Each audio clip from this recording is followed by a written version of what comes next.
Like,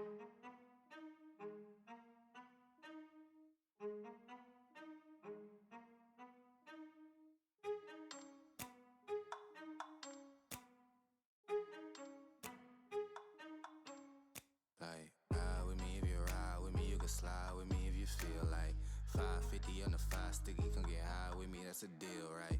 Ride with me if you ride with me, you can slide with me if you feel like 550 on the 5 sticky, come get high with me, that's a deal, right? That's a deal, right? That's a bet, right?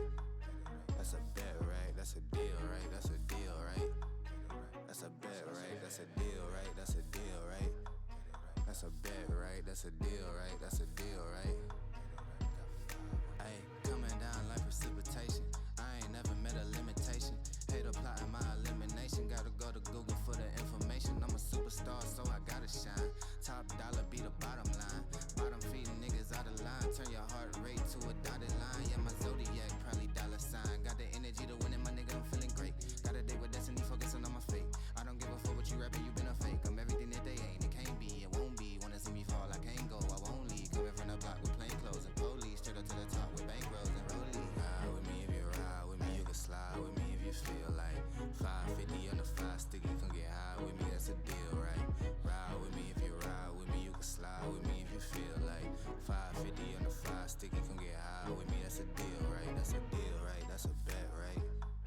That's a bet, right? That's a deal, right? That's a deal, right? That's a bet, right? That's a deal, right? That's a deal, right? That's a bet, right? That's a deal, right? That's a deal, right? Ayy, 12 can't really stop shit, so I'm still pushing like a mosh pit. Ice dripping, think I'm hot shit. In a yellow bucket with the mop stick. I've been jugging jams like wholesale. Everything must go sell. Hitting bitches with the oh well. Need 100 million on the low scale. On my worst night, I'm the best nigga. Wouldn't mess with you, couldn't cap to him. Homie spotted me like 700, brought 1100 right back to him. If I can't do it, then it ain't real. I just make dollars, I don't make deals. I've been going hard in the paint, still blowing kush clouds till I can't feel like. Ride with me if you ride with me, you can slide with me if you feel like 550 on the 5 sticky, come get high with me, that's a deal, right? Ride with me if you ride with me, you can slide with me if you feel like 550 on the 5 sticky, come get high with me, that's a deal, right? That's a deal, right? That's a bet, right? That's a bet, right? That's a deal, right? That's a deal, right? That's a bet, right? That's a deal, right? That's a deal, right? That's a bet, right? That's a deal, right? That's a deal, right?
It is week 4 of the Titan Immortal League, and welcome back to another best of 3. This time, we're looking at Omega Akuma pairing Knives taking on Owl Corpse Gaming. And those of you who are avid Titan Immortal watchers, you might be saying, hey, where is Slayer and where is Quax? What has happened to these two? Well, Slayer has gone on a magical quest that duty calls, and this is something that he could not stay away from. And so we hope Slayer can fulfill his quest and return safely to us here at Titan. And Quax, well, Quax is sitting at home without any power, apparently. So you got myself and Ferris, and you got Auntie here as well. So welcome, and we are going to see who takes the series here tonight. Auntie, how are you feeling? Hello, Ferris. I'm doing quite well myself. And I gotta say, we got an interesting matchup for us today. So, OCG are sitting at a 0 set win record. I believe they've taken one game in the past sets. And we really love to see an underdog story, right? Meanwhile, on the other side, Omega Akuma pairing knives. I gotta say, that's not how you spell pairing when it comes to pairing knives, but I digress. Either way, these players, this organization at the very least has been, grand finals contenders time and time again. And if you look at the game count, while the set count doesn't necessarily put them at the very, very top, they're definitely an upper half level team. They're definitely one of those teams that could make that push into the finals, but they are lacking that same kind of dominance that we saw from them before. So right now it's a question of, are we going to see the underdogs finally manage to get their first win, or are we seeing, OAPK just continue on their dominance? And Akuma pairing knives lost their first match of Mm-hmm. Immortal to Drop Dead Gaming, who is our defending champions, who had that historic 7-0, 14-0 game score record in fall, and they only dropped 2 games all season long. So, to lose to that team and take them to 3 games, it doesn't really drop the Akuma stock a whole lot. But you know what Mm-hmm. would here, Auntie, is losing to Owl Corps, who are struggling 0-3, just like you said. Owl Corps, they want to be able to get some steam going. This is going to be a really tough matchup. A win here would be huge, but if Akuma wants to maintain that reputation as a top team, they're going to have to blow through the series, considering Owl Corps right now is struggling, is one of those teams that has been having a hard time. But we'll see how it goes. We're into the draft. We're looking at the bans here. Skarner, Jax, and Jinx taken away by Owl Corps. Skarner, again, we're under no patch 15.4. Still going to be taken away by all these teams. Still very high priority on the other side. A lot of maybe flex picks in the Poppy, Cassante, and that Callista as well. So these are very popular bans across the meta here. It doesn't really matter who you're playing against. These are just strong picks that are going to be taken away here. And Corki is going to be that first blind for Akuma. Or Yeah, Alcorp, I rather. mean, speaking of strong picks, Corky going to be picked up here. One of those champions that didn't really get hit so hard with the bans. Sorry, not with the bans, with the nerfs. I will also say, right, that the Callista, one of those champions that I would be a little bit surprised to see banned, especially because we just got a relatively decently sized nerf. It was the 14% health damage on the W proc all the way down to 8%. Like, that's almost half of the damage of that auto just taken away. Doesn't really keep Callista from being a lane bully, but it's far from insignificant, right? But the fact that they're looking to ban it out on red side immediately says that, hey, not only do we think Callista is strong, we think she's strong enough that they will blind pick it on blue side. So I don't know. We're just going to have to see what these teams have in store for us. Run into a few little issues here and there. But either way, Ferris, I am still happy to be here once again. And honestly, I would love to see OCG put some, show a little bit of life. Yeah, and they're going to need to show some life. They started their Immortal sort of winter season with a different lineup, not different players, but a different kind of organized, or I guess the Mm-hmm. roles were different between the teams. Now they're running with Orange in the top lane, Radiohead in the jungle, Larkspur in the mid lane, and then their bot lane, Jangu and Timu Carrier have stayed the same. So this is kind of the rotation. Again, it hasn't really worked out for them. They only have one game win, no series wins, but they're really going to have to try and somehow muster some strength here against Akuma. The one game that they did win, they were able to get really big success on a carry jungle for Radiohead. Jangu had a fantastic game on Varus, Larkspur on Yone as well, who they've played twice in Immortal. They had a lot of success on, so maybe keep those picks in the back of your mind here as you're watching this draft go on, as we are soon to get back into that, as some power picks here maybe for Owl Corps to try and at least get themselves onto some comfortable champions. Maybe if the synergy's not working out, some comfortable champions that they know they can perform on will be enough to give them a start here. Yeah, I mean, honestly, when you are falling this far behind, despite it being a very high elo as far as the overall leagues are concerned, I would argue, why overcomplicate things, right? Pick your comfort, pick what you know, and most importantly, pick a team composition that's easy to execute, right? A lot of the times teams will be like, all right, well, you know what? I like playing Irelia, right? I like playing LeBlanc. And they go for their comfort picks. They go for those picks that they say, all right, I know that I can play these champions really well. And then you look at the team composition and it all kind of just falls apart. Meanwhile, if you just say, all right, well, what if we just lock Nocturne, Oriana, and Malphite, right? Something very, very simple, just a push our composition where if you're not going to be as coordinated as the other team, it's a lot easier to execute than it is, running something like, Viego jungle, for example. It would like just no engage in the sidelines. I'm looking at UT1, but either way, we're gonna have to see what these teams actually do bring out. OCG, sometimes when you're in this position, you think to yourself, is it just a player diff? Is it the comp diff? Is it, what is it exactly that sets this team, this far behind? Because as we said, they've gotten one game win so far.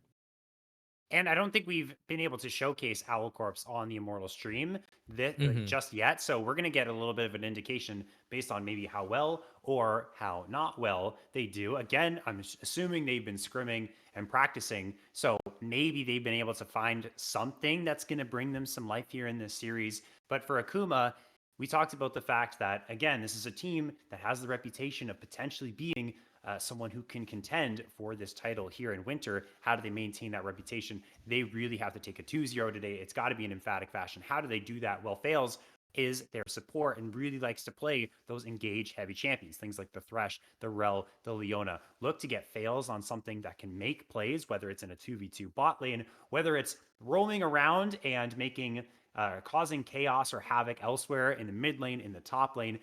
That's definitely going to be something that they're going to be looking towards in this draft. Viet as well is going to be playing probably something like a carry, like a Zinzao or a Lilia and Nidalee as well. This player really likes to play. Get involved all over the map. Maybe work with Fails as well to try and build up a lead so that they can just completely turbo stomp the games going forward. I think Viet and Fails are going to be two big sort of people that are going to thread the needle for the rest of the squad, like Keyboard or Kerrigan, who can be those big carries with all those resources. But either way, we're just going to have to see what exactly it is that they have in store for us on the map itself. But, draft itself, we're going to have to figure out what exactly, we end up with at the very end on the Rift, right? So I'm really excited to see that those engaged champions that you were saying, Ferris, right? Fails right now, picking up an engaged champion would be very, very high value, especially after champions like the Lulu got nerfed. I will also say, I don't think the Lulu nerfs really keep her from being that super ultra strong support.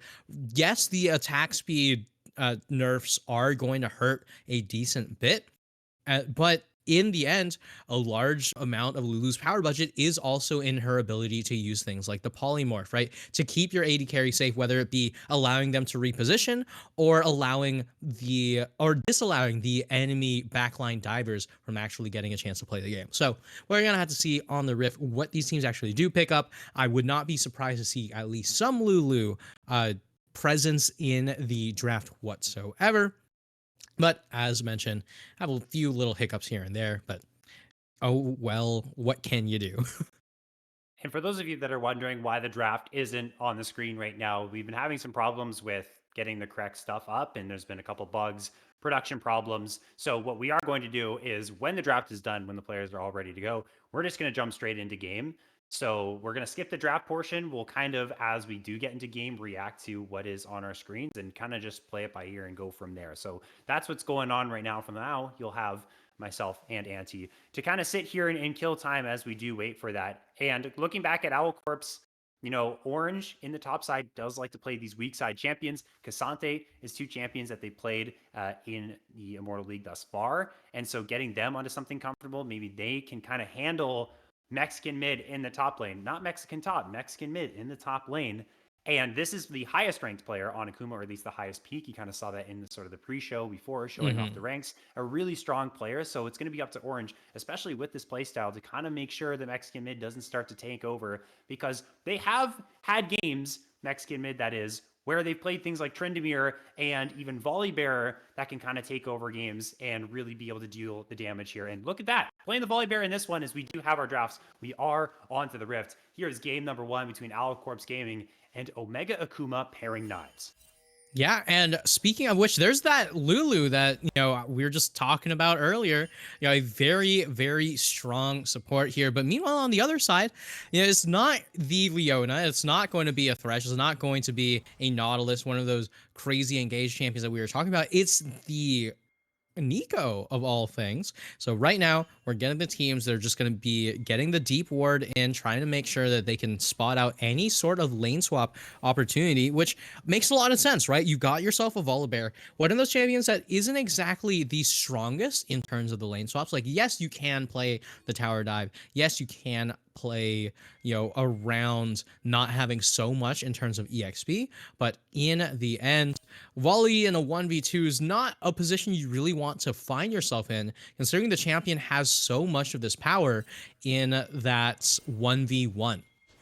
Yeah, he's not as good on that low economy. It's true. So we actually are, though, going to get that lane swap. And honestly, I think that's very, very smart from Owl Corp's side. Jinx and Lulu are really not going to like the matchup in the 2v2 against Varus and Nico. There's so much damage potential there as well. You can see Arcane Comet was taken by Keyboarder, so that means that it's going to be most likely that lethality Varus. So a lot of upfront damage playing for the burst. And at the very least, Akuma was able to get control of the enemy jungle. And on the other side, Owl Corps are responding quite nicely, sending up Radiohead to set up for this vertical jungle. The Jinx is going to be safe, although the top laners in both situations, very similar, Auntie, to what we've been seeing all over the world, whether it's in pro play and other amateur leagues. Top laners have been suffering because of these lane swaps, and they are going to suffer here with this vertical kind of jungle standpoint that we're in. Yeah, and not only is it going to be the top laners suffering, it's the top laners suffering with the Volibear of all things, right? One of those champions, however, as I said, does not really do so well in these lane swaps. You pick this champion for the ability to play that 1v1, especially with that lethal tempo, right? In what world are you ever going to be able to get the volley running on in and getting lethal tempo procs onto a Jinx?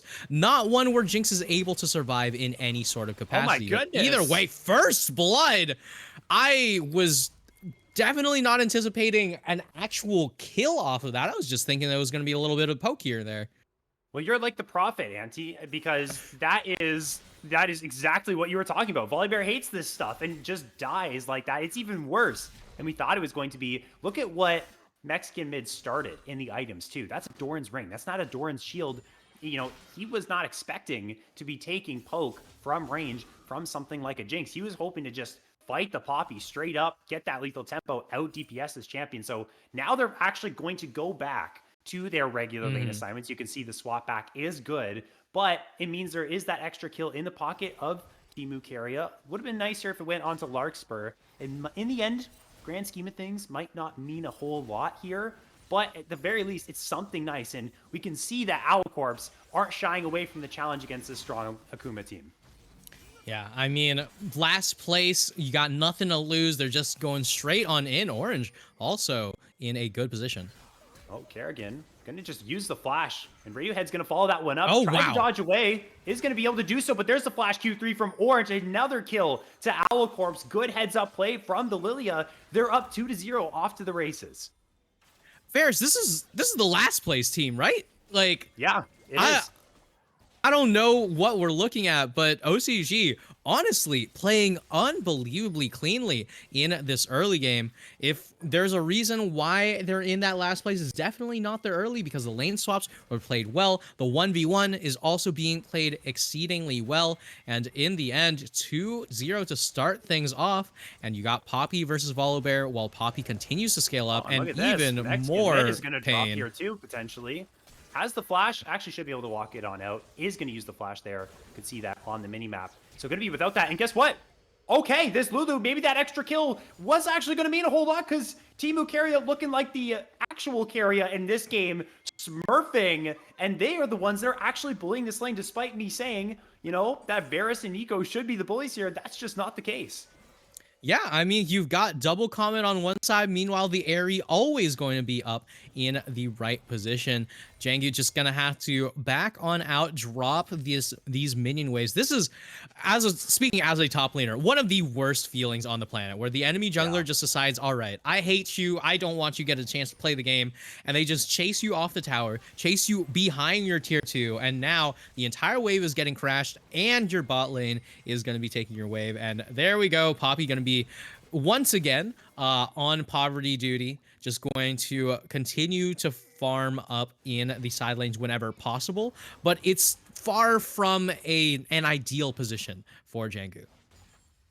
And we talked about a little bit before we went live about the nerfs that came on through. You said, Anti, that the Fimbulwinter was nerfed. It looks like both top laners are actually gonna just index into Fimbulwinter anyways, unless we're seeing a Manamune Poppy coming on through and a Manamune or a Seraph's Embrace Volibear. Interesting that still, I mean, again, these are just champions they do like to play, and those items are just good on those champions. Yeah, so what I will say is that while the nerfs did definitely go through, it does still, the item still definitely has its uses, right? You know, I was playing on it earlier. It still very much makes you tanky, but you lose about 30% of the overall shields here. But in the meantime, Void Grub's going to be taken. I doubt we're going to be seeing too much in terms of the fights, as everyone is just going to full-on disengage. Nothing ventured, nothing gained. And Akuma, they looked like they wanted to maybe find a engage. Maybe if the map state and the game state itself was a little bit different, then they would have liked to contest those grubs. But Owlcorps as well, you know, making those plays happen. They rotate their bot lane up to the top side. They get the grubs. They're playing a really clean early game right now. They have to keep this going, though. A lot of times, and this is a constant at the highest level, at other levels, usually teams that are perceived as weaker, if they have a really strong early game, it starts to fall apart when the better team starts to get their footing and the macro starts to become a boon here for the better teams, and then things start to fall apart later on. We will see if that happens to Owlcorps or not. But things are looking really good right now, but it's not completely won yet. They have to keep up this pressure here, as Radiohead has found Mexican Mid inside of the jungle. And this is a very angry Volibear. You've made his life miserable, and that was such a good Stormcaller to buffer the CC of the Lilting Lullaby. Mexican Mid gets one back here for Akuma. Yeah, I mean, especially with that Volibear, one of those champions that really hard indexes in towards those side lanes, towards that 1v1, trying to keep Poppy away from the full-on team fight. In the meantime, top lane dive. Large spur, Chains of Corruption did connect. The cleanse went through. Fails, actually trades 1-for-1 underneath the tower. Now they're looking for Teemu Carrier. Viet's going to try and jump on in. Now the flash is utilized. That's a huge tower shot, though, that just went down. Viet might just die to the minions. Is he going to? He is able to trade that back. Is Keyboarder, but a 2-for-2 in this tower dive. They are going to lose minions, Anti, but still, I think that's something Owlcorps Gaming is going to be happy about, despite the situation.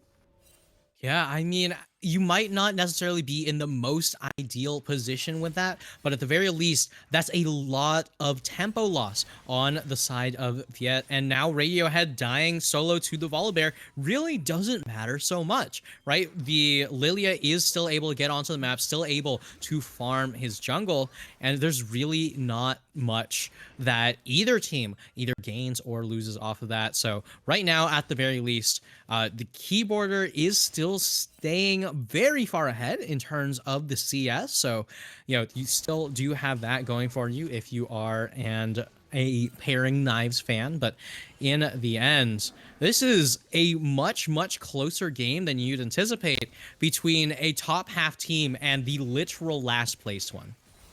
I'm very worried for Larkspur later on, especially if Akuma, we haven't really seen them in a team fight scenario yet, but they have a lot of pick tools. They got Chains of Corruption. They have Pop Blossoms later on when Fails hits level 6. They can get a Flash Ruthless Predator out of Kerrigan on this Renekton, and the Jinx will have a hard time keeping themselves safe. You know who else is having a hard time keeping themselves safe in their own jungle? Is Radiohead. Has to burn the Flash there, and that means it's time, maybe. I did see the Drake get aggroed, and it did look like, yeah, okay, Viet is going to be jumping onto this one. Now that the Lilia is gone, they're going to try and start getting some objectives for themselves. Yeah, I mean, Viet just going to be able to take that one directly on Vision. There's really not much that OCG has as an opportunity to even begin to try to contest that. There's no grubs up just yet, so you don't even have the ability to trade for the Void Grubs on that top side. But at the very least, you know, it's just a bit of a farm up game for the side of OCG is what we'd say, as if there wasn't an all-in. Ruthless Predator connects. That was smooth. From the side of Akuma, they laid that play down ahead of time. They knew what they were going to do. They layered the CC nicely. The spear connects, and there's really no way for Orange to react once that flash went down there from the Renekton as, oh no, Auntie, this is... Oh, baby. This is... It's the one. It's the one. It's okay. It's okay. So it's right on the 32nd. It's the one. Either way, with 2 observer feeds, I do believe we should be able to just task manager one of them to force a crash and then reconnect back in. But we'll have to see how things go. But in the meantime, we're just gonna have to take a look at this game state as a whole, right? So if you think about it, Ferris, a lot of the times when you have these kind of team compositions where you say, all right, we've got a Volibear, we've got a Renekton, we've got an Italy. We're going to just full index on that early game. We make sure that someone's just point and click, lock up, CC'd, and it's so much easier to get yourself into that position where the Nidalee Spear can land consistently each and every time. Now, we saw that a grand total of maybe 1 time in the mid lane where the Nidalee Spear did manage to lock up, to get knocked straight into the right spot of that locked up Yone.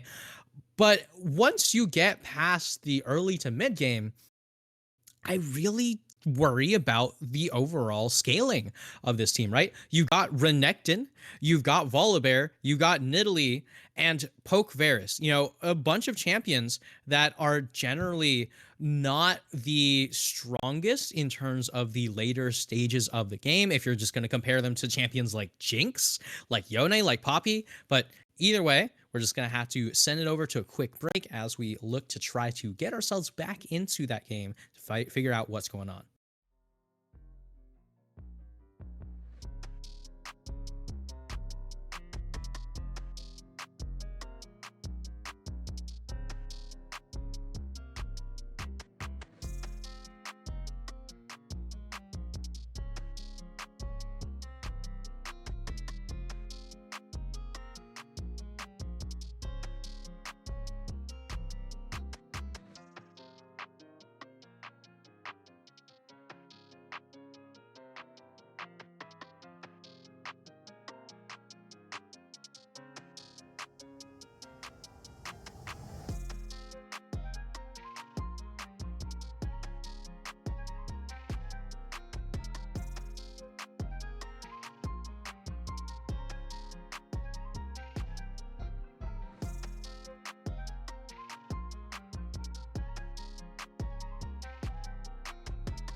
Welcome back, everyone, to the Titan Immortal League. And on top of all the crazy things that have already happened with Slayer and Quacks having their issues not being able to be here, then we had Anti, and then guess what? Anti has now turned into Golden Gad of all people, and now we got the week 1 rotation of Titan Immortal now on this broadcast. It's been a whole adventure, but I'm glad that you all were able to stick through it with us. Hopefully that spectator bug doesn't happen again. We've added someone on the friends list of the team, so we can get back in if it actually does. But let's talk about the more important part. What actually happened in game number 1? And by the way, welcome Golden Gad to the broadcast, and we're gonna see what happens. Akuma ended up getting the win despite the strong start there for Owl Corps.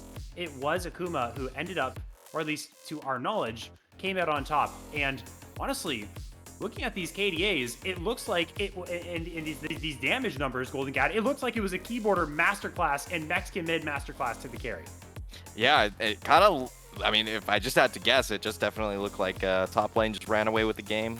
I didn't get to watch the couple minutes we did actually get for the actual broadcast here, but I can notice immediately 30k damage volley bear means definitely beating up on that Poppy on that side lane and maybe just split pushing and then eventually translating that into a victory if I had to guess. But it was a 6k gold lead, so I imagine quite a bit of things went wrong for this team that is sitting at 0-3. I was kind of looking at standings. Omega Akuma pairing knives is currently sitting at 2-1. So, against a 0-3 team, you'd expect them to take victories. And even despite maybe a rough early game, they still came out on top.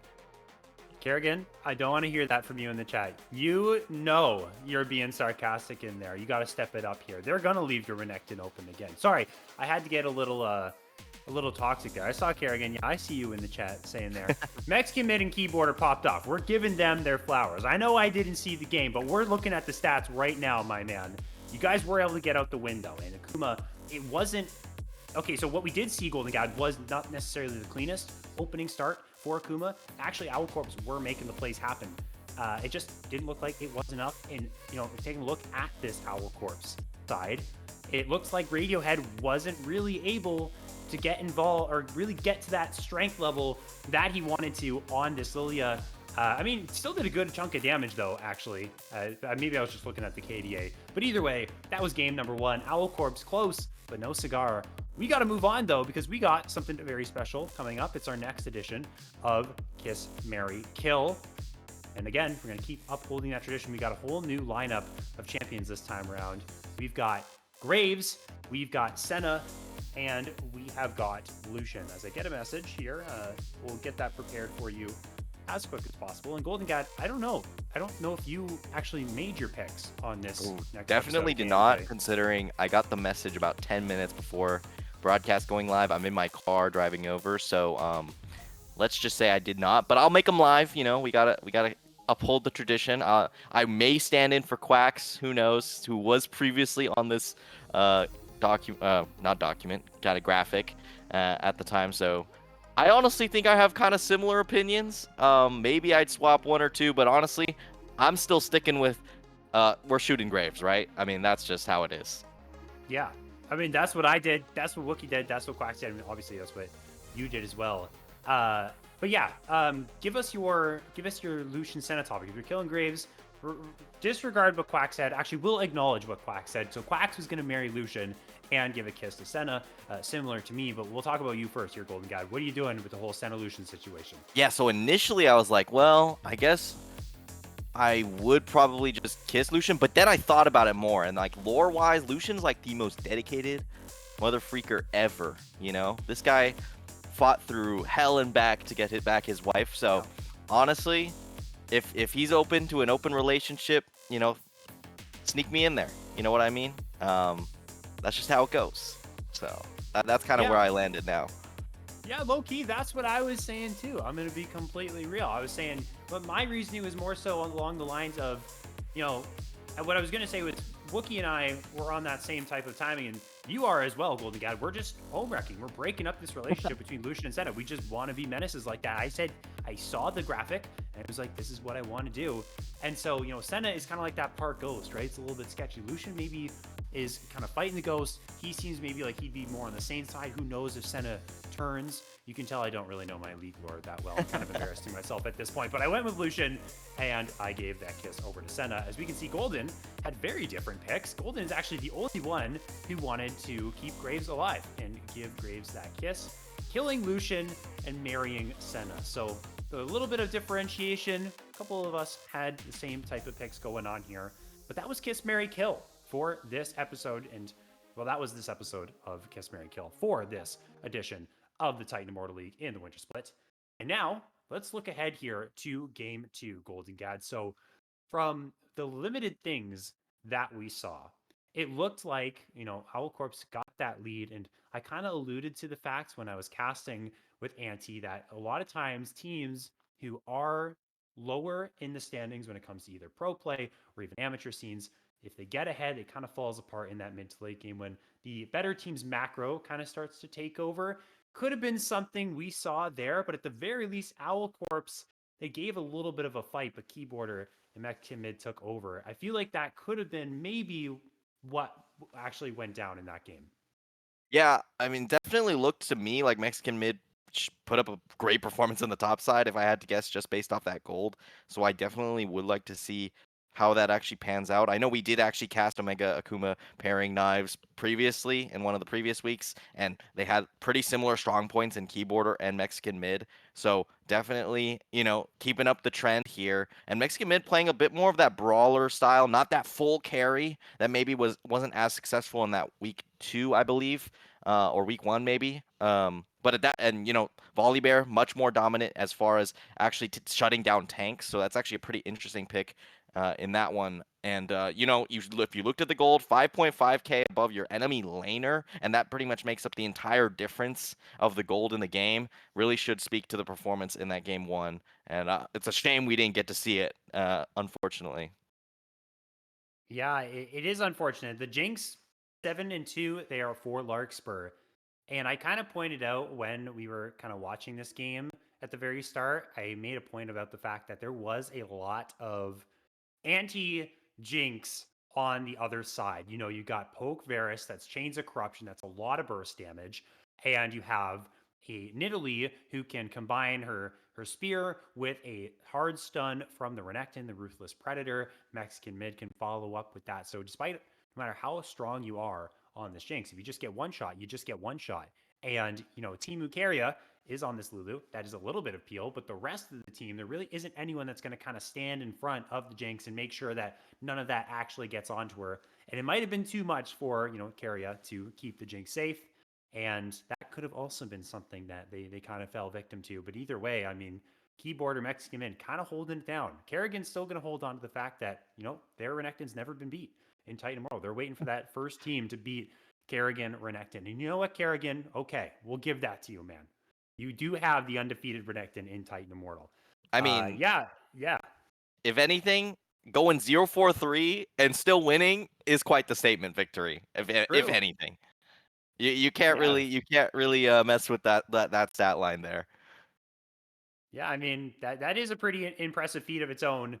But Owl Corps, okay, they gotta, they can't let this get into their head. They're really down in the win column. They got a whole lot of losses up there. They're trying to prevent that fourth loss from going down. Again, we're creeping closer and closer. We're still in that middle of the regular season towards the playoffs. And you get another loss in here today, and your hopes at playoffs are very much diminishing. They got to be able to bring it back. They got to try and dig deep here and find a win against Akuma.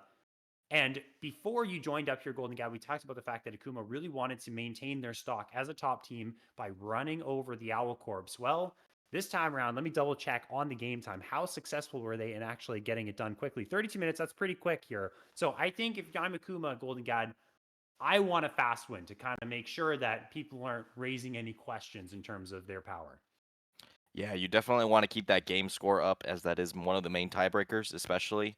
And sitting at 2-1, you're gonna feel a little bit more safe than some of the other teams, since it is a top 4 cut in the 7-team kind of structure. So, if you're sitting at 2-1 right now, you should feel pretty good. But this is still only week 4. A lot of things can happen and can go wrong potentially. So if you pick up a couple extra losses on the back end, it could really kind of mess with you later on. And then on top of that, I think Also, if you're Owl Corps, you have to be a bit worried about if you drop this game, you're sitting at 0-4, which could potentially just be season ending.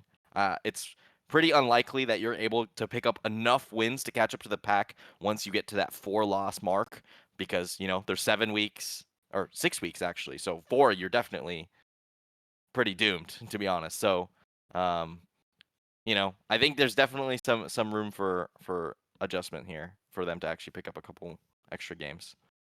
They were experimenting with their roles that they were playing. And in the first week, Owl Corps had a couple players in some different spots. Then they settled in on this roster here. At this point in the season, I don't know if switching back or trying out other role swaps would be beneficial to them. Not in the middle of the series, for sure, but looking forward to Owl Corps. I guess if we're trying to just muster up something that can get going for them, then maybe that could be it. But honestly, at this point, I highly doubt it. They just got to be able to find out what they're good at, find team compositions that work nicely for them, a play style that works for them, and they got to find it fast. If they don't, then they're in big trouble. Well, we're into the draft, and we're going to see how it all goes down. Akuma this time on the blue side in game number 1. It was Akuma on the red side. Still seeing that Skarner band come through, and again, we're in fear of this draft, so the champions at the bottom you won't see in this game. Yeah, and I think there may be one side that's off since we did have a jinx in the last game, but, either way, we'll keep it in mind as we go forward here. But seeing some of the power picks, especially Talia, I feel like has really risen in priority across regions. A pretty uncontested champion, does well in multiple roles, and if you have any specialists, that would be definitely something I would look to ban potentially, since it does just provide so much control now in this current state of the meta, where you have a lot more of those roaming mids compared to metas past. So definitely like that a bit more. Pantheon getting another shout there. Great flex pick. We saw it actually played mid, I believe, yesterday in LCK. So definitely very powerful here. But Viet's going to pick up the Xin Zhao, a pick that was definitely very dominant for them in their last victory on stream. So I'd like to see how they actually end up piloting that. But, they leave up Cassante, one of the most premier top lanes here. Pretty safe, able to actually contest in lane. So not too unexpected as another blind here. And we're just going to get that, global pairing here with the Galio. Not exactly the best synergy, but that really does mean you get to hold down those side lanes very effectively come mid-game, especially if Omega Akuma don't actually end up picking up that much damage. But we're instantly seeing a bit of an adaptation here with the Swain into the big bodies. It just makes sense. And that's probably going to go into the hands of Kerrigan. Again, Swain is an interesting champion, though, because it's a triple flex. You could play it support, bot lane, or mid lane, realistically, or even top lane. It's a quadruple flex. I totally forgot that Swain top exists. I'm so sorry, Blippo. He's never going to hear my apology. But you know what? That was played in the LTA. It is still very strong. We got a Corki lock in, though, which reveals a little bit more. But what I do like from the side of Owl Corps is this Kai'Sa lock-in, because they're just fully indexing into the dive of this composition. Kai'Sa is a fantastic champion to follow up on a heroic entrance, onto any type of CC that they connect, especially onto priority targets. Now, this leads me to wonder, with something like maybe Wukong still up and available, they can just go full-fledged for that engage. Galio is the primary engage, Cassante is the primary engage. It's not really what you really want to look for. So for Owl Corp's side, heading into the second round of picks and bans, I want to see them get a big primary engage coming out of their jungle and their support roles. Yeah, but I would be a little bit careful. When you see Galio, you think of things like Jarvan, but I think you're going to have a really hard time doing a lot of damage if you do pick up this Jarvan. So I'm not exactly the most confident in that pick. So I was going to say I want something a little bit more damage focused, and they're going to go for something like a Viego, which means you're relying on that support position to actually give you that extra engage. So, things like Nautilus, I believe, are still open from the Fearless from last game. So that's potentially what you could pick up here. And, of course, Nautilus just got a 15 damage buff on Q, which, we talked about in the break is completely random. But, it is what it is. As we move forward, we got Sejuani here. Pretty good supplemental pick, but you don't really have any melees to play around. I'm curious what Fails actually ended up locking in. We're having some visual, loading. We'll end up seeing what those picks are. Don't worry about it too much, as they now get loaded up. So we're gonna have a bit of a surprise. It's like a mystery box. God, this is your chance. Predict it. Okay. Yeah, melee mid for Kerrigan. Let me think. Silas. Okay. Boom. That's my pick. And then Timu Carrier, yeah, Nautilus. Pretty simple. What the? Well, no, you were unfortunately wrong there. It's going to be the Swain that's going to go, I'm assuming, into the mid lane. That's going to Mid be lane, Corki, Nami bot lane. Could And be Sedge Swain top. Nami. But would kind of be a little bit interesting. Yeah, Sedge top as well for Mexican mid. We saw the big dominance with the Volibear in that game, and it's such a really odd switch up here with the Sejuani. I don't think we'll see any type of like Xin Zhao solo lane action if we do see the Sedge in the jungle and the Swain in top lane. Well, I think we're speculating a little bit too much here, but the Seraphine lock-in, they're going to get that sort of enchanter presence, and you know what? I talked about the fact that Owl Corps, while it is good that they got more damage, like you said, Golden Gad, they don't really have a primary engage. Like Encore, Heroic Entrance, these can work, but you want to kind of follow up on an engage with those abilities. Those are great follow-up engages, and Viego and Cassante might have a harder time trying to eat through this pretty beefy front line that Akuma has drafted with the Swain, the Sedge, and the Xin Zhao. Yeah, I think it's kind of interesting. They kind of pivoted a little bit to like a Deathball pick comp with the Viego Seraphine. So they're really looking for that first opener. And then the Galio could provide some good buffer to allow them the time to actually KO some of these big bodies. But it's still going to be a little bit tricky. I mean, if the Swain doesn't get online, I could really see it being pretty difficult for Omega Akuma to win some of these team fights. Corki's not exactly the most protected. You know, Nami not exactly the best at peeling. Definitely more on the damage focused side. So it's going to be a lot of, hey, can this Cassante really break through that front line and get onto these squishies? And in the meantime, is Swain going to tear up your entire defenses? So it's like this kind of teeter-totter that it really could go either way, since both of these teams kind of specialize in the same thing, in my opinion, but just very different aspects of it.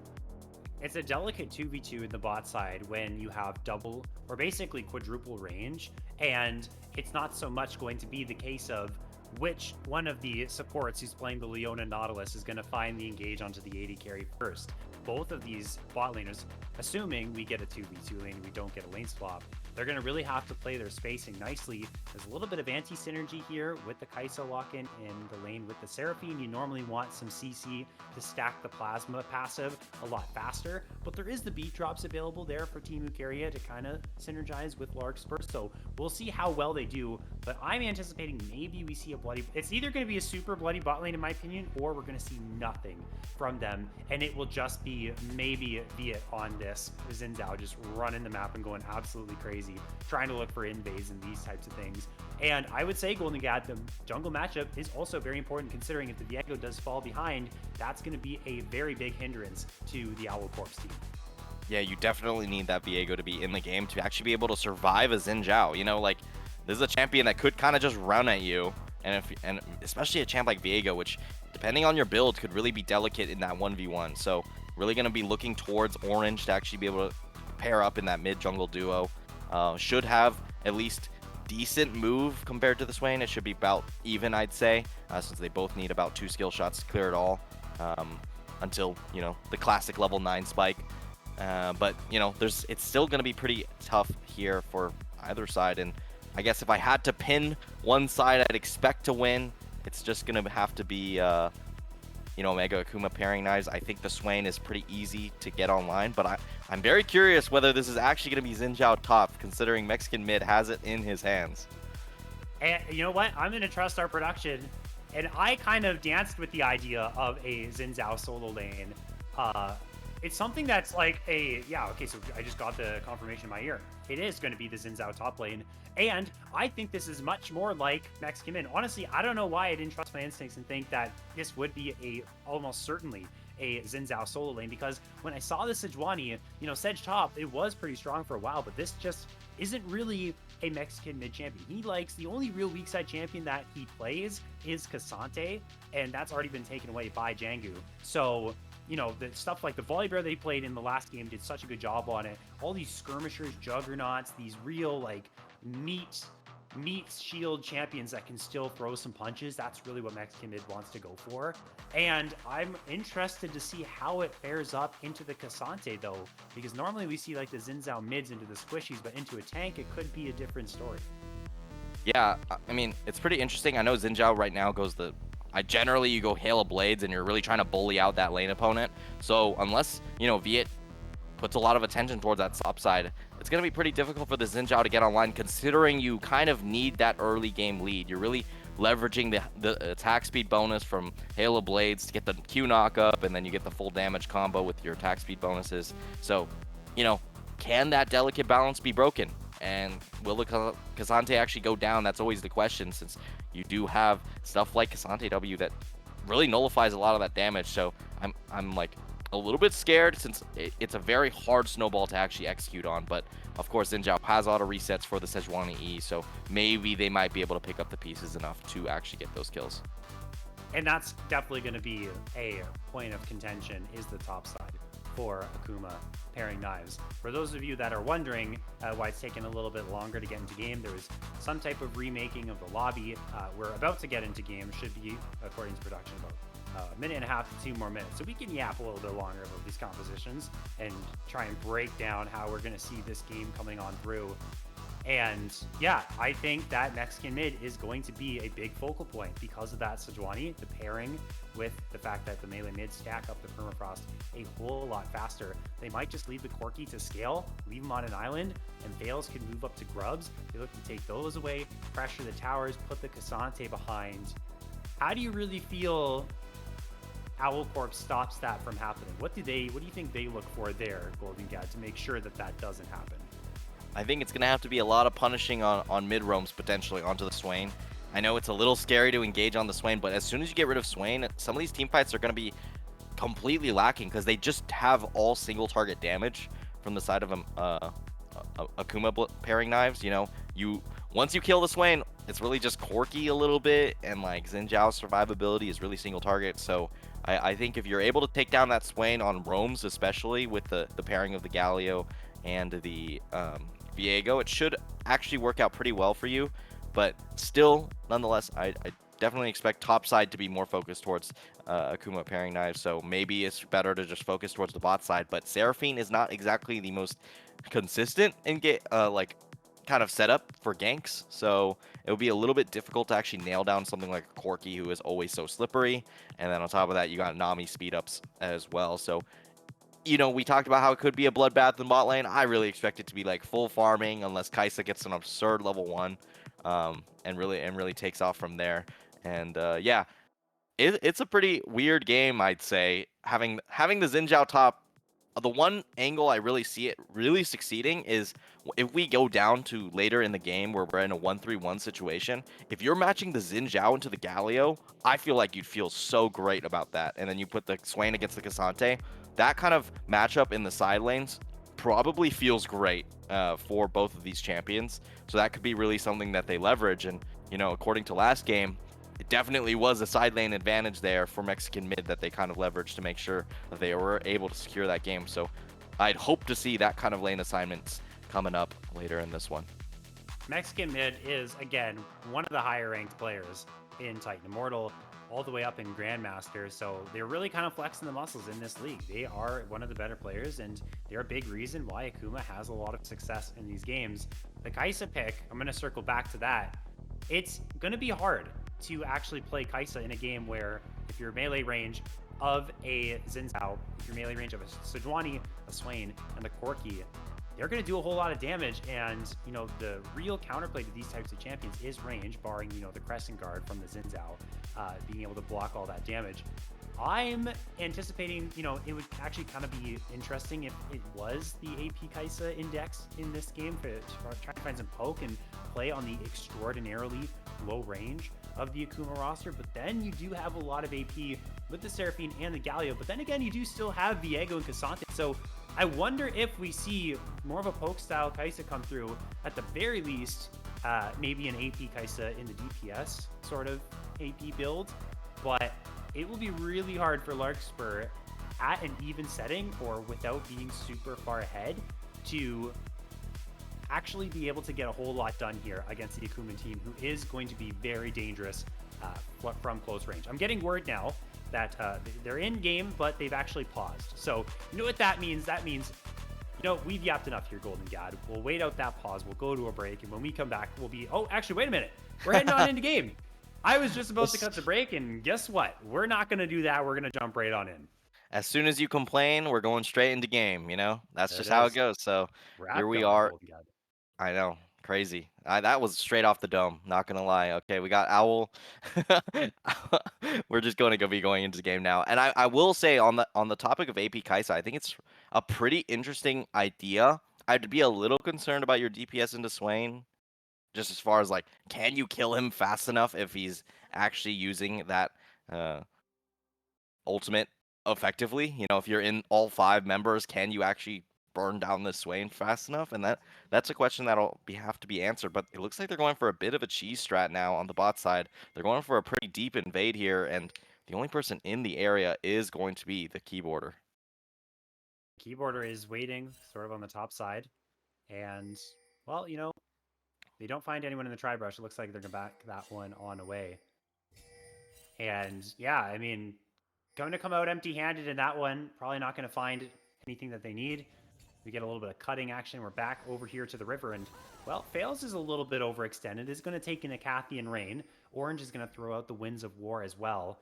And that should just be it, though. It looks like we're going to have our standard lane assignments here, Golden God.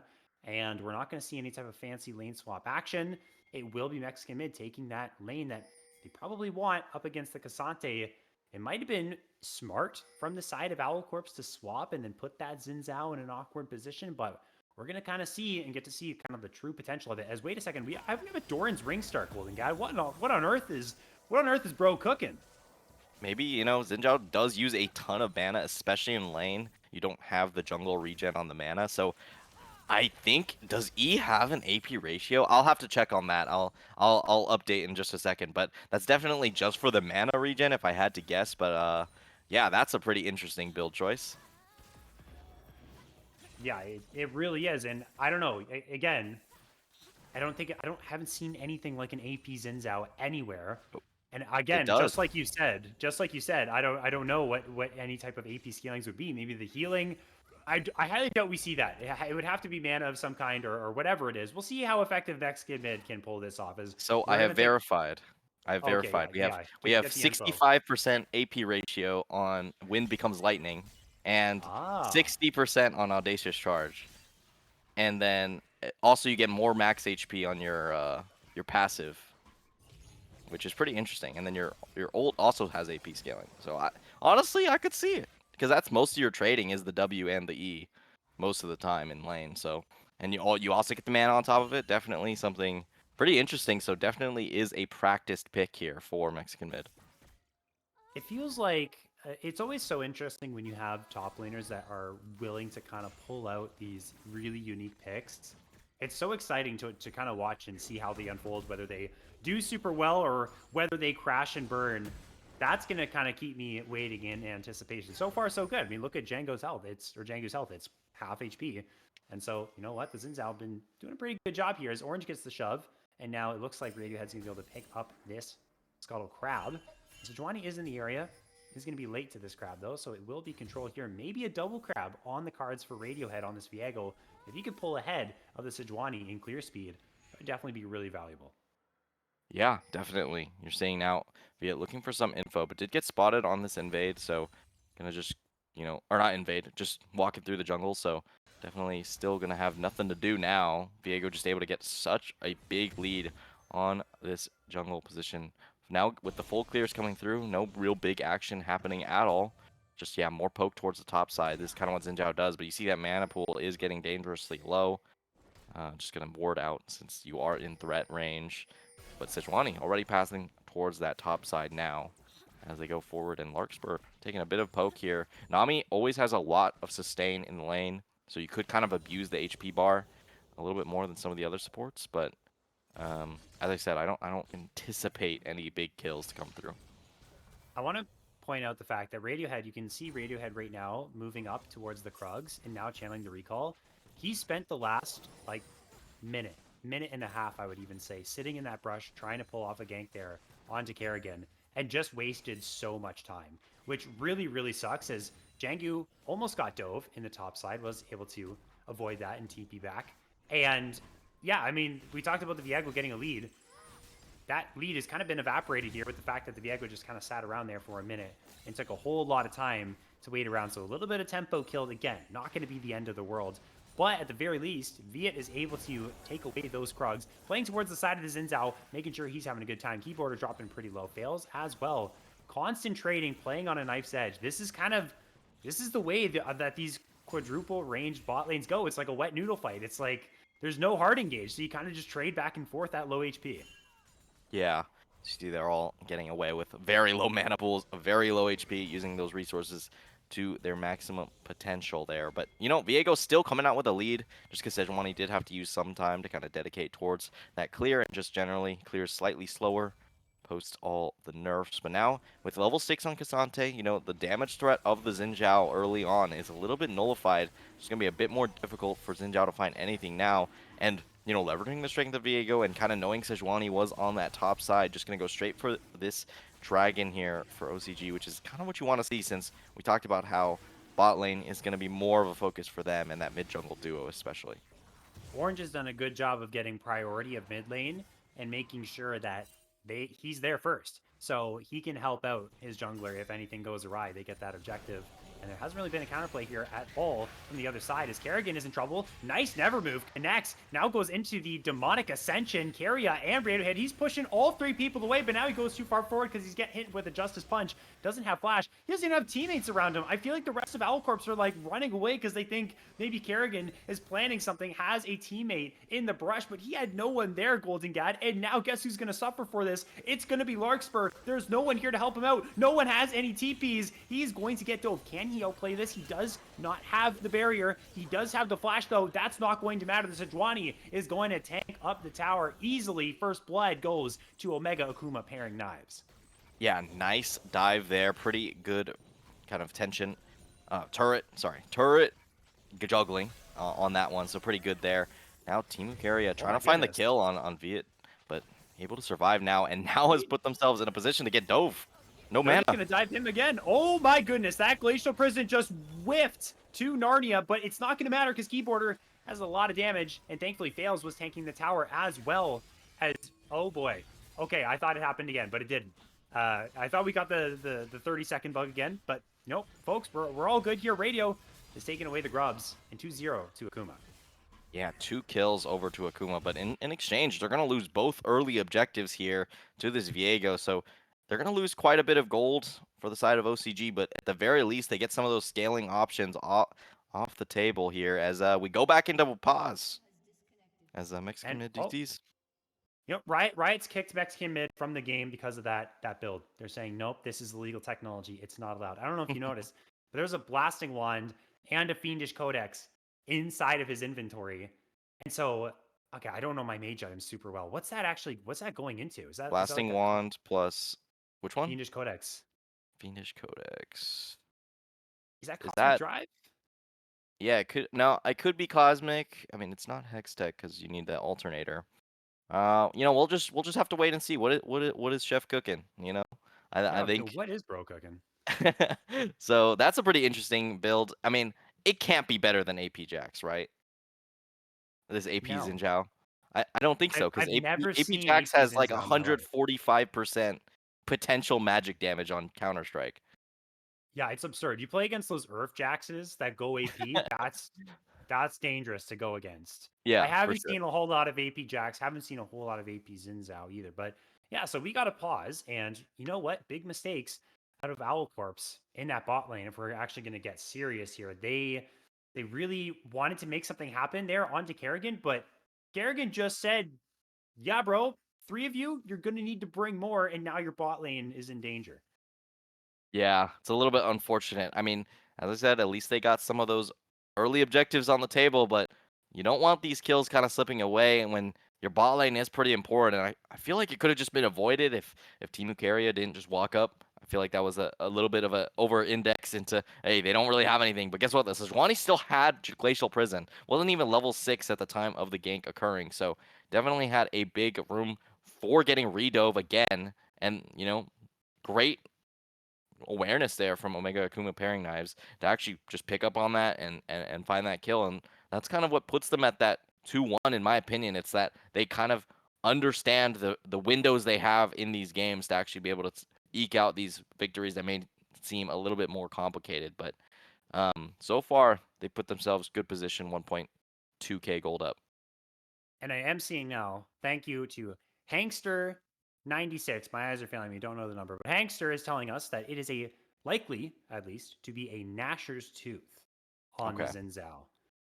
Hmm. So yeah, that's I mean, get some attack speed. That synergizes nicely. The AP is good. The ability haste, Xin Zhao will like. So I mean, the question is after that, what's he gonna go? I don't know. This is super interesting because I can't wait to see what we do end up getting for the rest of that build. But it looks like okay, the situation is you saw it on your screen.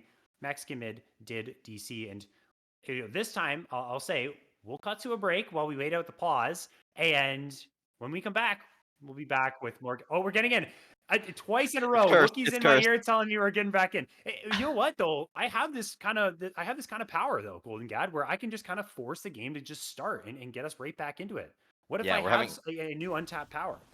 I mean, hey, we're gonna add that to the Varus streak from last week. Oh yeah, new that'll have lore. to be discussions for the back rooms for us. I will say, one of the tricks about these kind of AP builds is that they still do mostly physical damage. It's kind of like Katarina building AD. Oh, but fails, kind of in a dangerous position. Has to Needs to flash use the away. flash. Good decision making, not to flash towards that bot side, with no vision. So pretty much had made the right decision unknowingly there. So pretty good awareness there. And now keyboarder walking up, maybe gonna be Holocorps unaware. is just going to flash on the Nami. It's Radiohead who wants this kill. They're jumping in with the heroic entrance as well. That's the dive that's so effective from Owlcorp's composition. Kerrigan now is in a really tough spot. Viet is on the way. A lot of low health bars on the side of Owlcorps, but they've already got themselves 2 kills. Never move, not going to connect on the keyboarder, who buys himself some space with the Valkyrie. The next target's going to be Viet, who uses the Arctic Assault in the wrong direction. Orange is jumping on into the Corki, but that's a Corki that has a whole ton of damage at his disposal. He could be able to find the damage to pull off a whole lot of these kills. The Barry's going to keep Larkspur alive, and somehow Owlcorps get out with no deaths and get 4 kills in this exchange, putting them right back in the driver's seat. I mean, that's pretty much the dream if you're Viego. One at a time, reset after reset, able to actually claim up all of those kills, gets that HP back up all the way. And yeah, I mean, that's kind of what makes those games very scary with the Viego win condition. But guess what? We're back in a pause, You this gotta time be with kidding me. Orange DCing. Ferris, you're going to have to hold out because remember, we have to wait a bit and then you complain and then we're back in. Yeah, So we can't, yeah. I mean, you're on cooldown right now. that's cool down. Golden God, that's so big brain out of you, man. You really understand how these things work. But yeah, Orange is now DC, and what's going on, guys? Quacks is not here because of power problems. Dude, what is in the electricity in North America right now? We just got some issues here that we need to resolve. But I mean, yeah, huge play for Owlcorps. And again, this was it wasn't as dramatic as what we just saw go down in game 1, but they found a whole bunch of plays. They killed Mexican mid top lane on a lane swap in game 1. They then went bot lane, got a 2v2 kill in their bot lane as well. Things were going really nicely. And then I guess things just didn't go their way. So we need to see if they can keep this up. They have to keep up the tempo, fight on these neutral objectives. Now your Viego is super strong. And we said, Golden Gad, the Viego was instrumental to their success. 2 kills in that fight. And they need more fights like that and just keep the ball rolling.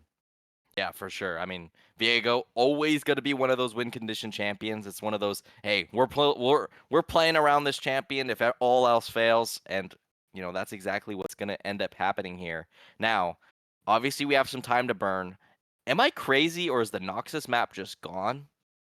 It's gone. Yeah. So that's actually hilarious that you mentioned that because I noticed that too.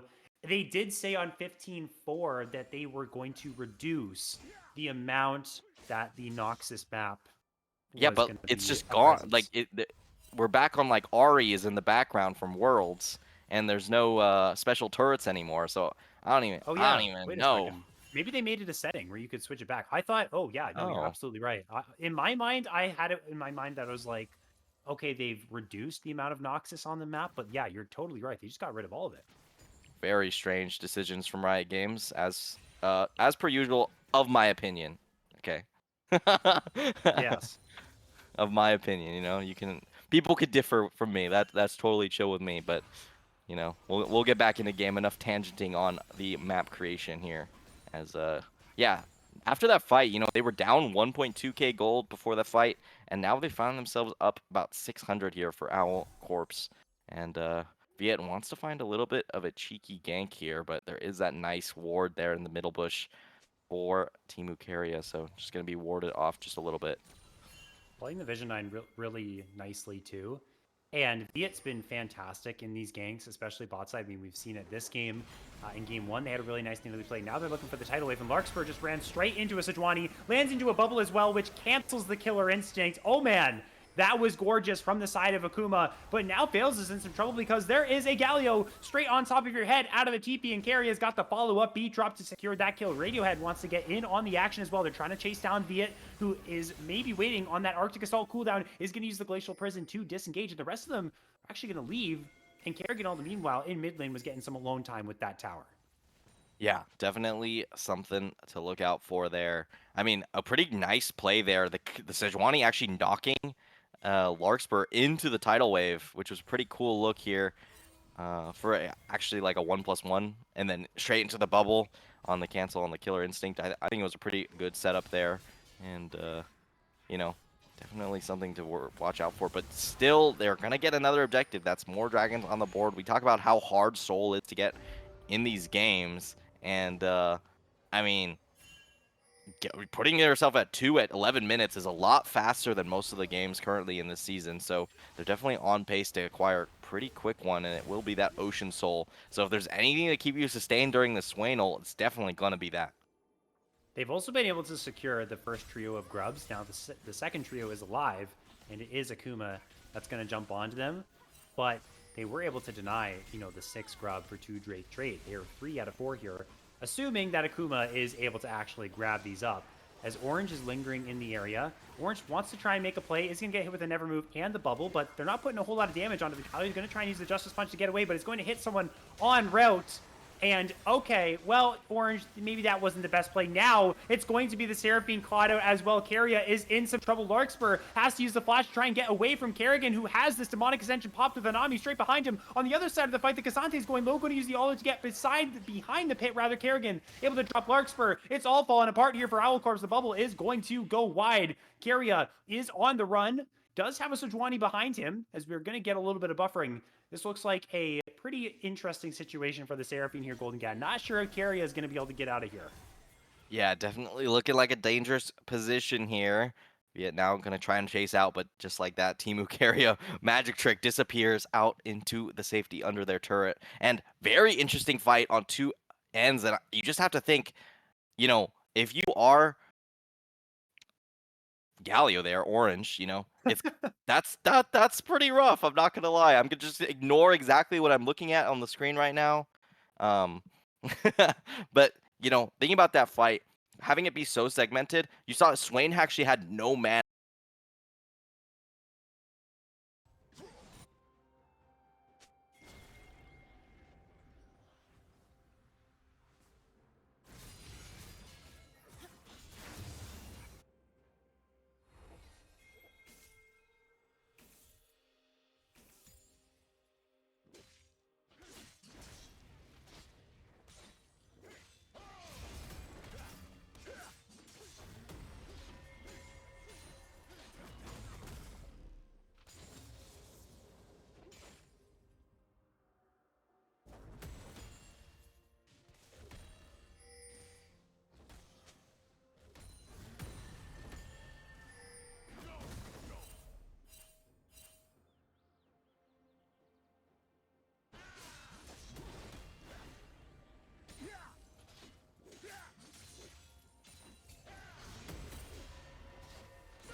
We can kind of ballpark it there in Owl Corps. They are in a position that I guess they can be happy about for the moment. They're getting the kills. Again, they're going to have to start making plays, though, onto these towers. Every single tower on the Akuma side is still alive. So they need to kind of figure out, like, once they win a play, what can they actually do? What can they actually get on the map?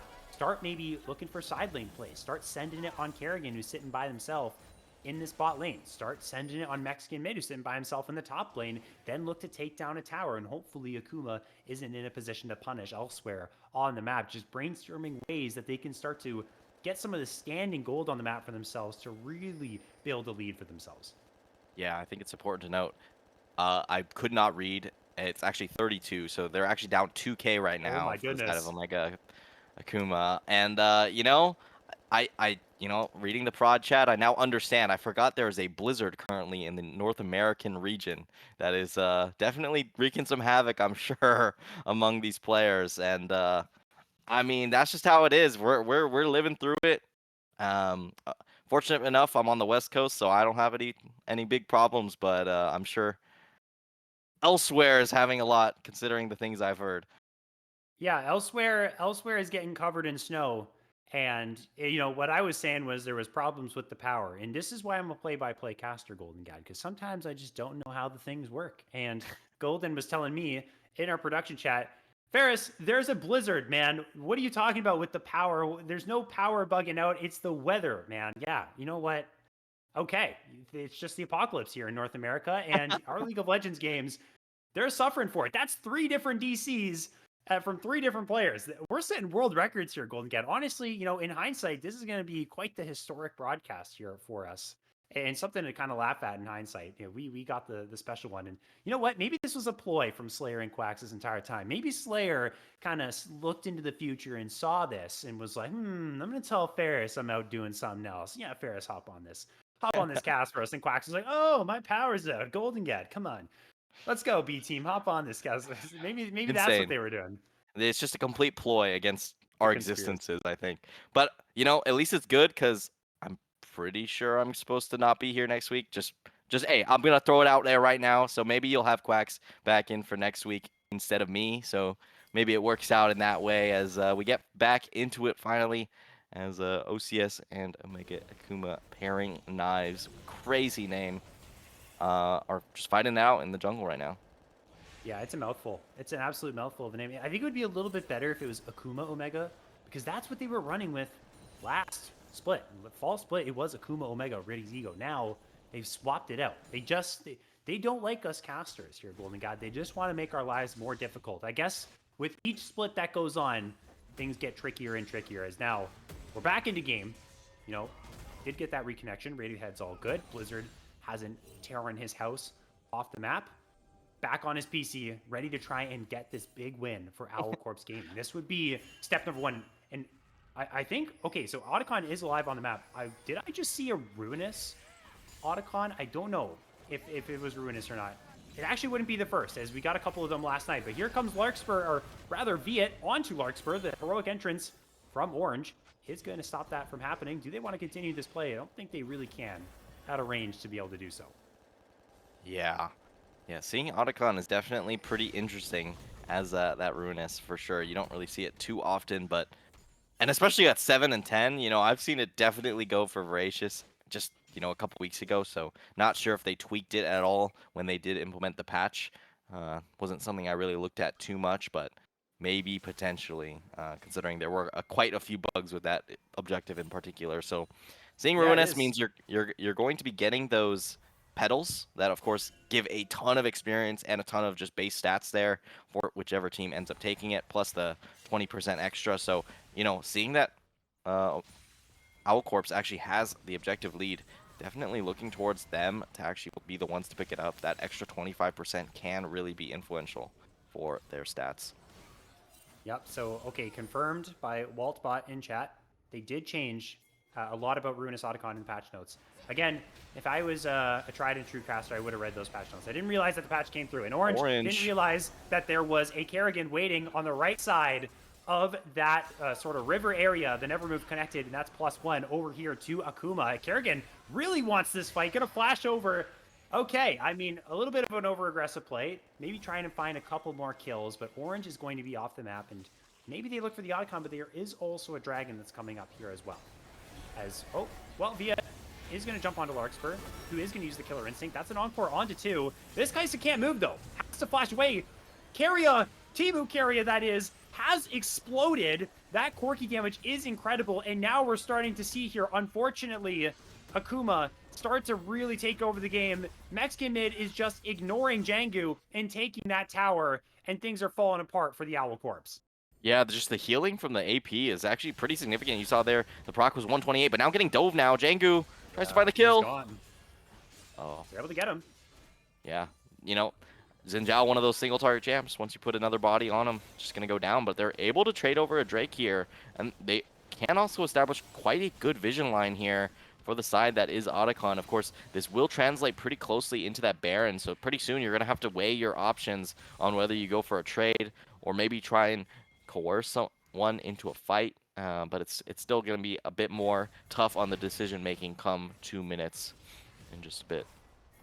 Well, now they're going to be able to take down finally their first tower of the game. So they're utilizing their time they have on the top side to get that tier 1. Also, waiting inside of this brush, maybe seeing if someone's going to walk up and they get a freebie, and then they can translate that to a tier 2. Oh, if you could get everything you wanted in this world, Owl Corps, hey, you might be able to, because you know who's walking on in is Fails.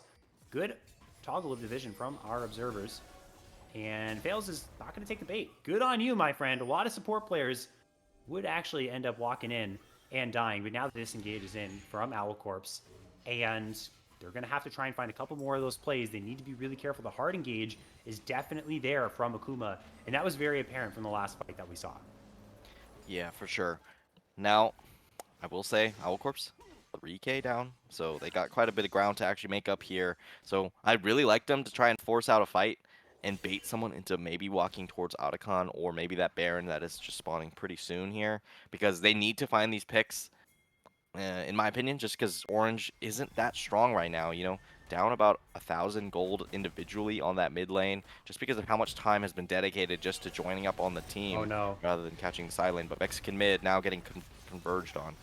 You know, maybe you keep getting into these situations because your name's Mexican mid when you belong in the mid lane, not the top lane. Larkspur gets another kill, and the Xin Zhao continues to overextend. But guess what? This time around, though, it actually might have just been a bait all along. I don't know why I decided to play Mexican mid when they just have all the knowledge, because here comes a free Otacon for Akuma. But now, as you can see on your minimap, Golden God, now Owl Corp saying, okay, fine. If you can cross-map something, we can cross-map it too. They're going for a Baron. I think it's just dead. I don't think they could get there in time, especially not the Sejuani, who was capturing all those petals. What? Fails also just ulting towards the raptor camp. Really hates them raptors. The chicken's terrifying towards a fish for sure. So just gonna take them out first. And yeah, now they're just gonna claim up some of these waves. But is it a worthwhile trade? You always have to weigh that. I will say at least Ruinous Otacon is a permanent buff compared to Baron. So could potentially be more valuable than Voracious if you value that how long the game could potentially go on, considering how deathball-y these comps are. And I want to welcome everyone from Drop Dead Gaming, and thank you to Drop Dead Gaming, who rated us with a party of 15 viewers. Welcome. You are witnessing Akuma Omega pairing knives, or Omega Akuma pairing knives, versus Owl Corps Gaming. And it's a 1-0 series lead for Akuma, but Owl Corps, they're putting up a pretty strong fight here in game number 2. They're down in gold. They did just get the Baron, though. They're pushing down the mid lane, and they're knocking down this tier number 1 tower. And yeah, like you said, Golden God, the Ruinous Otacon is definitely more consistent. You get it, you just get XP. It's just an objective buff that you can get. You know, the Voracious Otacon, on the other hand, you can toss that away, maybe not use it as effectively, and really not get the full value out of it. So having that extra XP in their back pocket is going to be nice for Akuma, although that Baron XP is nothing to scoff at. And it might just be, I mean, I don't know. I don't know the exact comparison between Ruinous and Baron, but Owl Corps did get something in return, so still very, very nice for them. Yeah, for sure.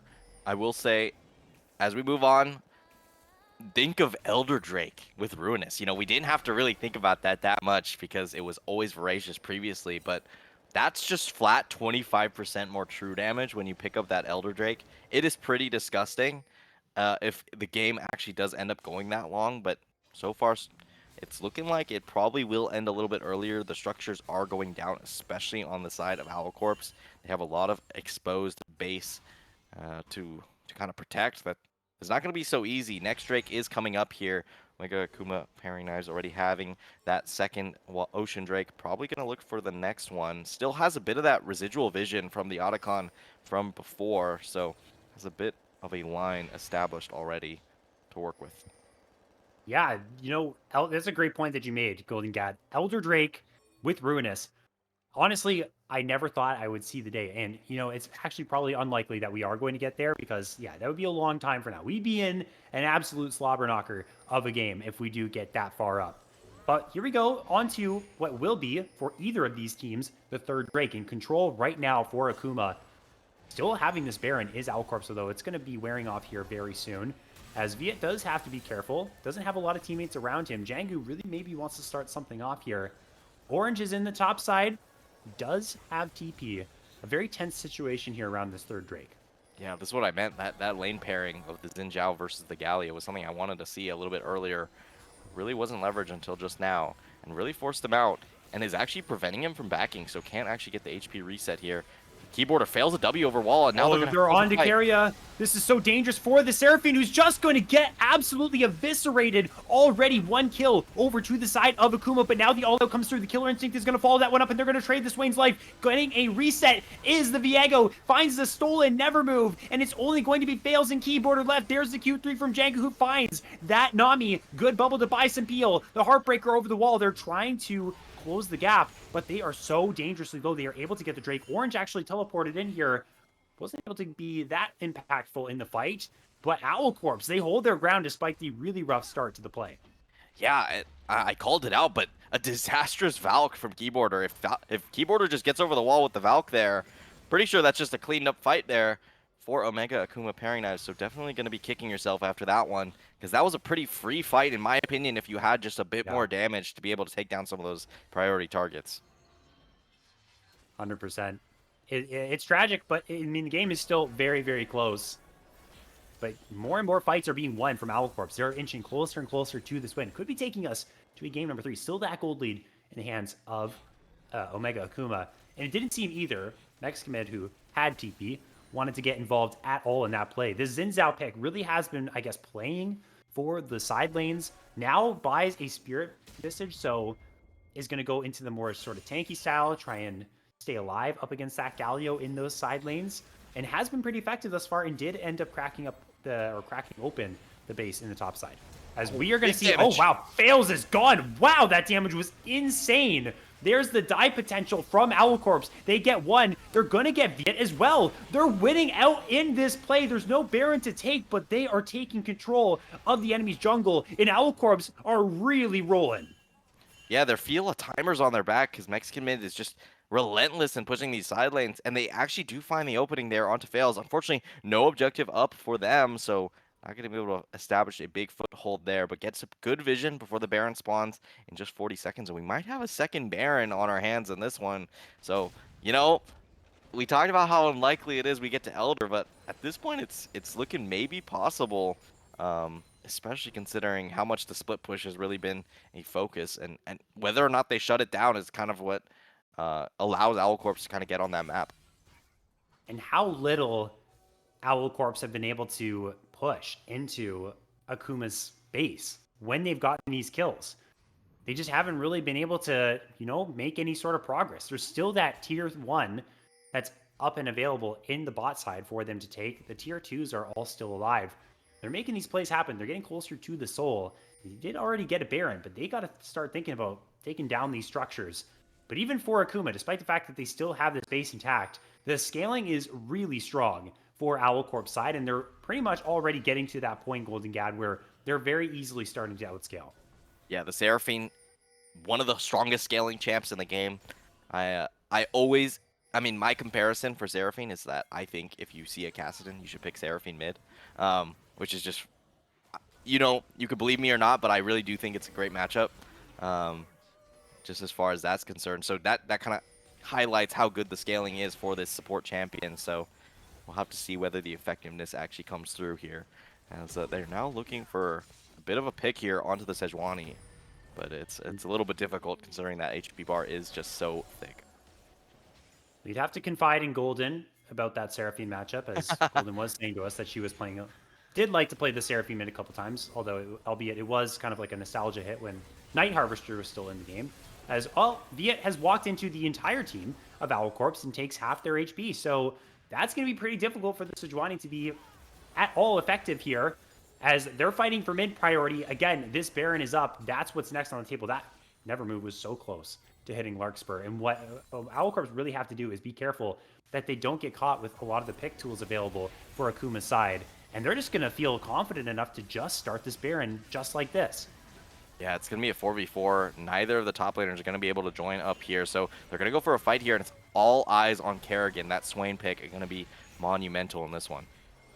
They're trying to disengage, and they're going to be successful in doing so. Larkspur has to TP away, but now Mexican Mid wants to get involved in the play. He's got a really nice pincer, but it might just become his own demise, and that's exactly what's happened. The Encore is brilliant here from Keria. The perfect lineup is there. It's 5 versus 4, but that's a massive Never Move into the Demonic Ascension. Goes the Swain. They're able to knock down the Viego, who was poising as that Zinzao. It ends up being a 1-for-1. I'm really surprised Akuma didn't just get wiped there. Now, they're not letting Owl Corps have any time to breathe and jumping right onto the Baron.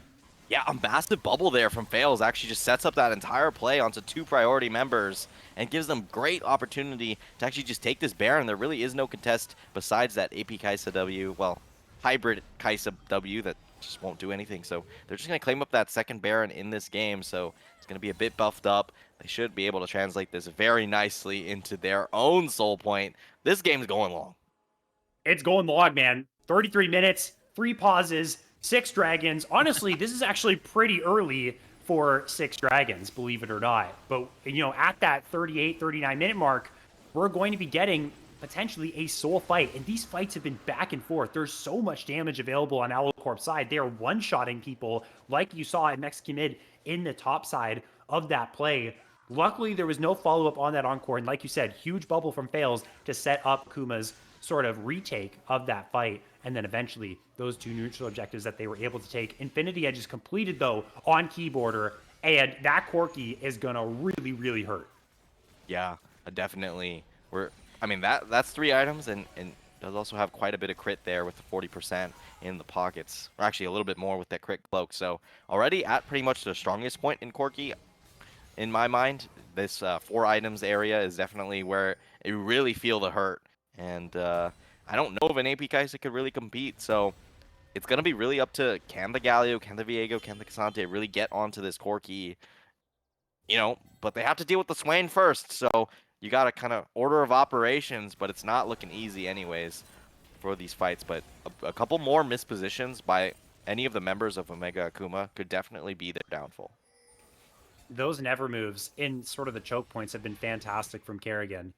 And it's been a really big boon for them in these fights. Now they have the Baron. They are really putting the pressure on. Again, Akuma is a team that does know how to win these games when you do give them those advantages. Things have been pretty close now as it looks like they might have initiated a fight here. The Glacial Prison was used by Viet, although it went wider. Someone burned a flash to get out of the way. It doesn't look like anyone's flash is on cooldown, but you know who has to be careful is Mexican Mid, because in goes Larkspur. Crescent Guard is going to be solid. He's going to try and find some damage and maybe one-shot the Kaisa, but it's not going to be enough. Mexican Mid gets caught out, and now it's going to be 5 versus 4 on the map, but 4 versus 3 on this side, and cracking the base is Akuma. They might just get this inhibitor and run for the hills. They do have to be very careful, though. If they go for this fight, it is 5 versus 4. It's not maybe the wisest decision that they should be going for. The taunt is going to land onto Viet. They are now onto the Sejuani. The tidal wave is going to be there for the peel, but they have opted into taking this fight. Can they find the damage? The bubble is massive. The Viego is down. Keyboarder is ripping through them from the front line. Look at this Corki's damage. It is unbelievable, and they just can't get through the Swain. We're going to see the end of the game here. Golden Gad 5 versus 4. Akuma pull it off, and they rip the hope right out of Owl Corp's faces here to get themselves a win in Titan Immortal. They will remain winless, and Akuma pull the rabbit out of the hat, and the Nexus will explode. Yeah, just the damage from the Corki coming through, and finally that teeter-totter of these comps finally is over as they're just going to claim up this Nexus. Oh, don't do it to them. You can't. There's no way they're waiting 12 seconds to KO Timo Carrier here. But it looks like Viet has had enough. Wants to get out of this one. ASAP Rocky gonna be able to clear out that Nexus and take that series 2-0 over Owlcorps. I would say they would even want to get out of it ASAP Ferg, or maybe even ASAP Yams. That's how fast they would want to get out of this one. And yeah, they did it. Honestly, I was losing faith. I'm going to be real. When it was Owlcorps that found the pick, I forget who they killed. I think it was Fails that they found at Akuma's blue buff. And they just completely eviscerated the Nami off the map. That was really where it got dangerous. But again, I want to go back to the macro point here, Golden Gad. They won a whole bunch of fights, did Owlcorps, but they just didn't do anything on the map. They just didn't get towers. I mean, it was a little difficult. They didn't have great vision throughout that game. I felt like that was a really big difference here for Omega Akuma, that they had such good vision lines coming into all these plays. So, hey, guess what? You get to leverage a bit of that vision to be able to kind of fill up the space that you've kind of bought out by actually taking down some of those kills on the side lane. And, Mexican mid may have not gotten really any kills at all, but definitely was a very instrumental factor in how Omega Akuma actually was able to pick up this win, since you had that constant threat throughout that entire time, going in, dealing a bunch of damage, maybe dying for it, but on the other side, you have the Sejuani, such a big rock for actually finding those engages, and then you give Corki time to do damage. Corki's gonna do damage, and I talked about 4 items is about where you don't want to be letting this Corki live at all, and they just didn't have the tools for it on the side of Owlcorp, so they're just going to end up losing that one. Lonry, Kerrigan, Coffee, you guys better be ordering Keyboarder and Fails some Uber Eats. I don't want to hear any more of this in the chat. You guys, the Keyboarder really popped off for you guys in game number 2 and in game number 1, and Akuma is able to get that 2-0 win. It's heartbreaking for Owlcorps. They're going to have to go back to the drawing board. Maybe they'll do some more roster change-ups again. They've really been trying stuff, and I can give them my respects for actually trying to switch things up, really trying to find an angle for success. It's just not going to happen this week. That is going to wrap up our broadcast for the night. Thank you for everyone who stuck through it. There was a lot of trials and tribulations of this production. Again, there's blizzards in North America. People are disconnecting. We're having issues, but in the end, we made it. Hope you guys enjoyed the broadcast. And again, I'm going to remember this time, friend or foe. Oh, that's the wrong side. Again, it's mirrored. I'm embarrassing myself on the broadcast. FOF/Titan is where you can grab yourself some Titan merch. It's pretty good. I like this. It's a really nice jacket. I'm going to be wearing it on the broadcast. I'm not paid to say this. This is just me saying that I'm wearing it. It's pretty good. Get some of your own if you do want it, and have yourselves a wonderful night. You got something else to say, Golden Yad? I was just going to say, if there's blizzards in North America, I would not recommend that jacket, but for the swag of it, that's the jacket to go with. So definitely pick one up if you're interested. But yeah, that's all I got for tonight. Yeah, and that's going to do it for us tonight. Take care, everyone, and we'll see you next time.